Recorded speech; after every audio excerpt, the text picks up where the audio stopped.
What's going on, y'all? Welcome back to the Truckers Hustle, and I want to talk to y'all this time about the specific tools that you should really keep in your truck that's actually going to help save you time and money out here on the road. I want to take this time to mention aviation for a second, because a lot of what we do in aviation is kind of related to what we do in the trucking industry, and in a sense of involving lives, or the things that we do that involves the lives of others. We really need to take into consideration our actions, whether we're on the controls up in the air or on the ground, or behind the steering wheel on a highway or in a parking lot or something like that.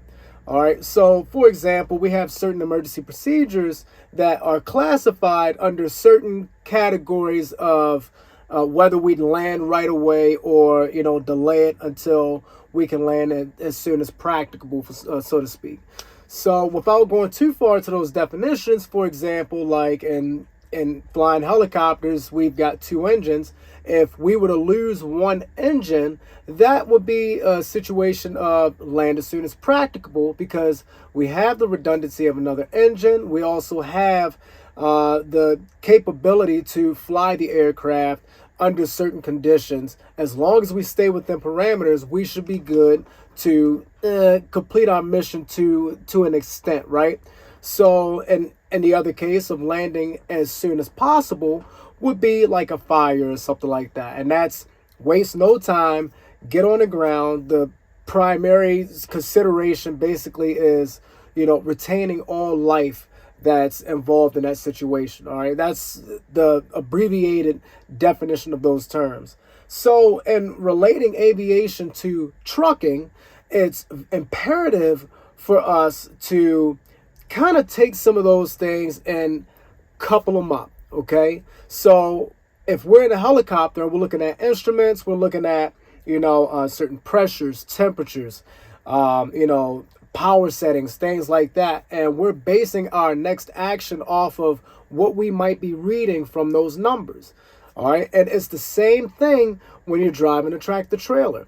So if you're driving along and you see that temperature gauge starting to creep up, and it's creeping up pretty quick, okay, well, I might have to start looking for a place to stop here pretty soon. All right. And a good example of that would be, say, summertime, for example. You see that temperature gauge rising up. It might be normal for the conditions because it's probably hotter than all the get out outside. All right. Now, you're still keeping in mind, okay, well, I checked my fluids, which you should have one. I almost called it pre-flight. Your pre-trip, you should have definitely confirmed that you have those fluids at the right levels that they're supposed to be at. And in a case like summertime, you will probably get a fluctuation of the temperature going up. A fluctuation is somewhere between about 15 to 20 degrees on a normal day, and depending on how hard you're running. So summertime, it might be normal. And the wintertime, you get a rapid rise in your temperature. Now you're starting to think, okay, well, is something wrong? Are my fluids where they're supposed to be? Am I too low? Am I running the truck harder than I'm supposed to be running it? Is this normal? It's probably abnormal if your temperature is rising rapidly in the wintertime with fluids and with your pre-trip looking the way it's supposed to look for you to basically take that trip, right? So basically, I know that's saying a lot, but I'm saying all of that to remind you and inform you that it's the simple things like that that will put you out of service. I don't mean like DOT wise and all of that, but like have you on the side of the road shut down because you either didn't take the time to really look at anything, you didn't take the time to fill your fluids up when you were running low and you knew you were running low, and you decided to just take a chance on it, right? And you said, well, this is a temporary thing. I can make it to the next truck stop, which is fine. Like, there are certain things that we look at as truck drivers, as owner operators. We look at it with that kind of urgency. I can make it to the next truck stop. I'm good. Well, what I'm going to do for you is give you a set of tools, or at least show you a set of tools, a list of tools that you should keep in your truck that will help you in the case of an emergency like that, where you find yourself on the side of the road, or you find yourself needing a simple repair, man, and not the, knock on the guys that are mechanics, because I would love to go that route. I'm actually looking to go that route in the next few months or so. I'm just trying to put as much in my tool bag as I can, man. But I also know that lots of things right now are very unaffordable, if I'm being very honest with you. And you know it, we know it, I know it. It's the nature of the beast right now, man. But with that being said, here are a few items that you should really look to keep in your truck. Now, I could show you my toolbox, but if I show you my toolbox, I'd be like, hey, look, everything in there, you need it, man. Which, that's neither here nor there. Number one, you want to start with a simple socket set. All right, it doesn't have to be anything massive. It doesn't have to be anything huge. It doesn't have to be terribly small either. But as long as you have either a 1/4 inch drive, 1/2 inch drive, 3/4 of an inch drive, those common drives and the sockets that match those drives, you are good to go, man. I can tell you a lot of your simple repairs on trucks that you can do yourself under the hood. You're going to be using somewhere between an 8mm socket up to a 12mm socket on average. And when you get to the bigger ones, you're going to be looking at a 9/16 socket and a 5/8 socket as well. All right. So, it's 5/16 as well, but that's going below 9/16. But, I mean, you get a simple socket set, you're going to have every socket in that tool set available for you for what you need under the hood. Unless it's something special, like a Torx kit or some kind of T-sockets or something like that. That's a separate kit. But the likelihood of you needing a T-socket is going to be pretty slim when it comes to doing a lot of the repairs on these trucks. Next thing is going to be a multi-tip screwdriver. You get one of those going, whether it's a Phillips head or a flathead of different sizes, you're in there, man. You're on the money. A lot of screws that basically operate off of an 8mm socket up to a 12mm socket, you could also use a screwdriver for. All right, but it's good to keep in mind that there are lots of things in here that use simple screwdrivers and multi-tips as well. Back under the hood, you want to look at a belt tensioner tool. Okay, along with having a belt tensioner tool, it's a very good idea. It's good practice to get into keeping spare belts on your truck. My dad put me on with that one. He's like, you never know. He's like, not to say that your belts are bad or your pulleys are bad or anything like that, but a belt can break at any point in time. Okay, and nature of the industry, nature of the beast. So you keep spare belts on you. A lot of these new trucks run with 2 belts, your AC belt and your alternator belt. Can't remember if they probably run on the same belt. Your fan belt and AC belt. Your AC and your alternator are going to likely run off of that same belt, okay? But it's very important to keep that in mind. Extra belts, man, I mean, you might spend, $100, $150 on them, but it will save you. You break down on the side of the road all because you lost a belt.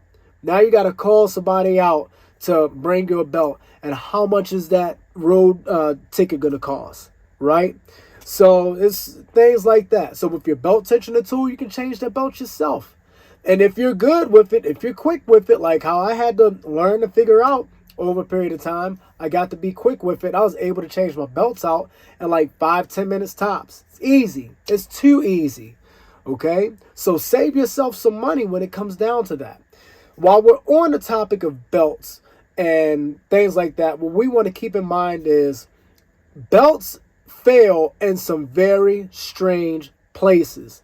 So every time I've ever had a belt fail on me, I had the truck under load, okay, which was going up a hill, a long grade for a long time. And by the time I got ready to be at the top, peak and crest and start coming down, my belt went bam, okay? And you might not hear it, okay? But the signs to look for is that gradual rise in temperature, Okay, you're going to have a rise in temperature. You're probably going to see some white smoke come from under the hood, or it might be a rapid rush of white smoke coming from under the hood. And then a good thing to look for is, if you do see that, look in your mirror. Okay, if you're going fast or slow enough, look in your mirror, see if there's a trail on the road behind you. By the time you get to the point of being able to see a trail on a road of more than likely coolant in this situation, you are getting to the point where you need to pull that truck over and stop that engine as soon as possible. Okay? You start running into issues where you blow a belt and the water pump can't operate to cycle the coolant through the engine. Pressure is going to build up. And as pressure builds up, you start blowing things. You'll blow coolant hoses. You'll blow the cap off the coolant reservoir. And you might not have a cap available. Okay, but that goes into having those extra simple parts. Belts, maybe a hose. You know, a hose, I mean, you can get away with doing an inspection on a hose. And if it's dry rotted, you can count on it blowing pretty soon. But if the hose is pretty robust, you shouldn't have to worry about that. But with coolant systems, the first thing is going to blow is usually the cap on the radiator. The cap on the coolant reservoir. That's usually going to be the first thing to go if everything else is as tight as it should be. All right. A lot of coolant reservoirs back in the day used to have a runoff for where when the pressure got high enough and the coolant would have somewhere to go, it would take that hose, it would run out, and it would just drip on the ground. And that was usually a symptom of overfilling your coolant system.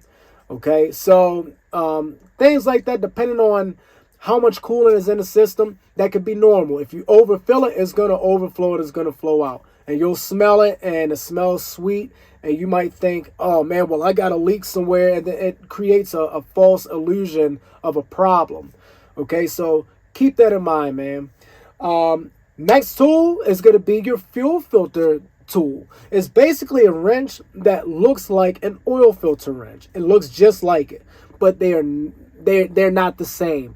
You can use an oil filter wrench on your fuel filter reservoir, but I recommend against it, because with the oil filter wrench, they can be kind of adjustable, and they are adjustable actually. If you use that on it, you run a risk of breaking or cracking that plastic, and you don't want to do that. That fuel filter wrench is specifically designed for that fuel filter reservoir.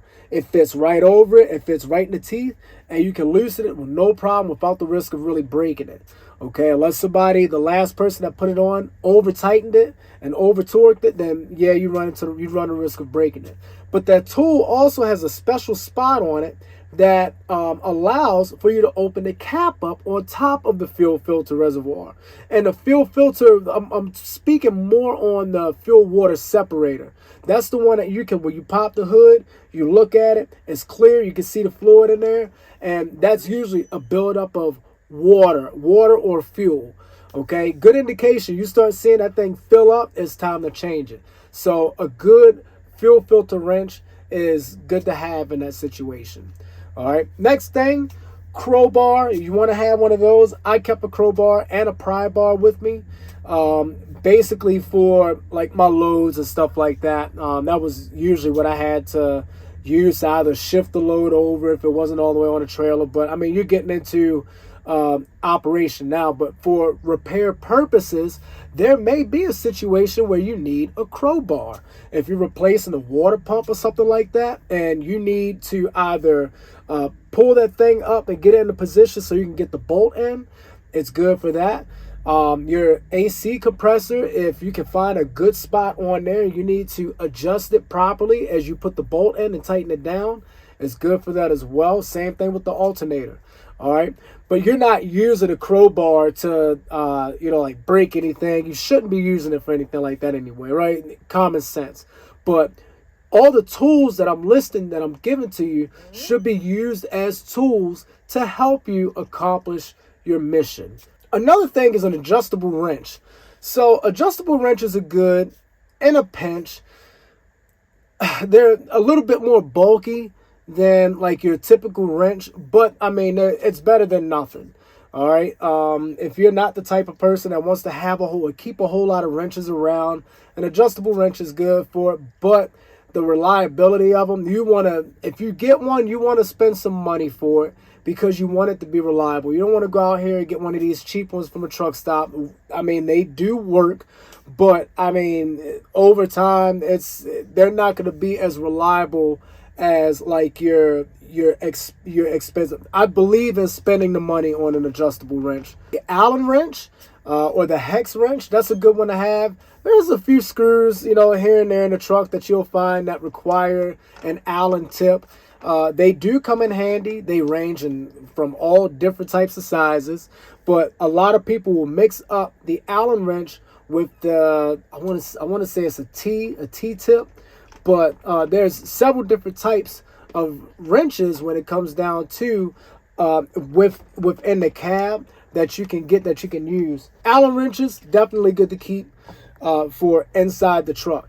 You're not really going to see a lot of Allen head bolts or hexes under the hood. You're not really going to run into that. And the last thing, y'all, is I would say a soft mallet. They can come in handy for certain things. Now, you don't want to go using a soft mallet to beat the crap out of everything to get it to fit, right? But they work in certain situations. For example, like a glad hand, right? So with your glad hand, if you're a truck driver, you know what I'm talking about. You're basically taking those air hoses, and from the truck, you're hooking it up to the trailer, and they kind of lock it like this, and they have a seal, right? Well, on that glad hand, if you take and you picture this part right here being that gasket surface where the hole is, and then you've got this part that kind of links into the top part to help retain the glad hand.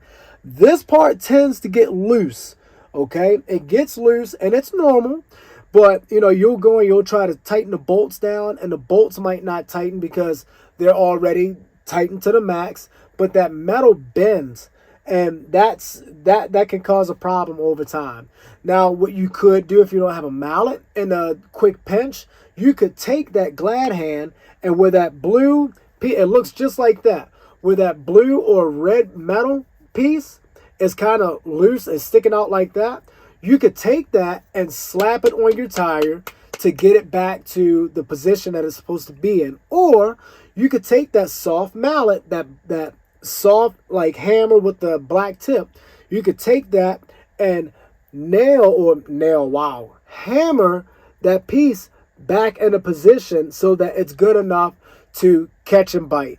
Okay, you can save money using that, and it does work. I mean, I swear by it. I've used it several times. I've never had to replace a glad hand or anything like that. But a lot of people will jump to having to replace a glad hand, all because that metal piece isn't catching the way that it's supposed to anymore. When it can be a simple fix, man. You just got to take the time to really make sense out of everything. And, going back to aviation, it's all about making sense of what's going on, right? Activate the systems, let the accelerant do its thing. So, in the case of like a fire or something like that with the engine, you're not going to freak out and panic, right? You have the systems available to you to use to mitigate the problem. So use the systems, let them work for you. Okay, same thing with trucking. It's the same exact thing. Save yourself some time, save yourself some money, get those tools that I mentioned to you in this video, and you will have a decently easy time on the road. Okay, now you can't help tires and stuff like that unless you're geared for all of that and you have an impact wrench, which you can use an impact wrench on a truck. If you've got the glad hand hookup for it and everything that you're supposed to have, you can use it. And you have a spare tire or a spare wheel that you can put on and replace it yourself, cool. By all means, man, go for it. But for the simple repairs, those simple tools is all you need, man. That's it. All right. Hey, leave it in the comments. I appreciate it. If I left a tool out that is very helpful or essential, definitely drop it in the comments, man, and let us know. All right. Subscribe if you haven't. Share this video with someone that you know maybe looking to get in the trucking or might be having an issue with a breakdown on the side of the road or something. or looking to switch industries and go into something different, all right? In the meantime, I truly appreciate y'all for watching, and I'll see you in the next one. Thank you. Get it, get it, get it, get it, get it, get it, get it,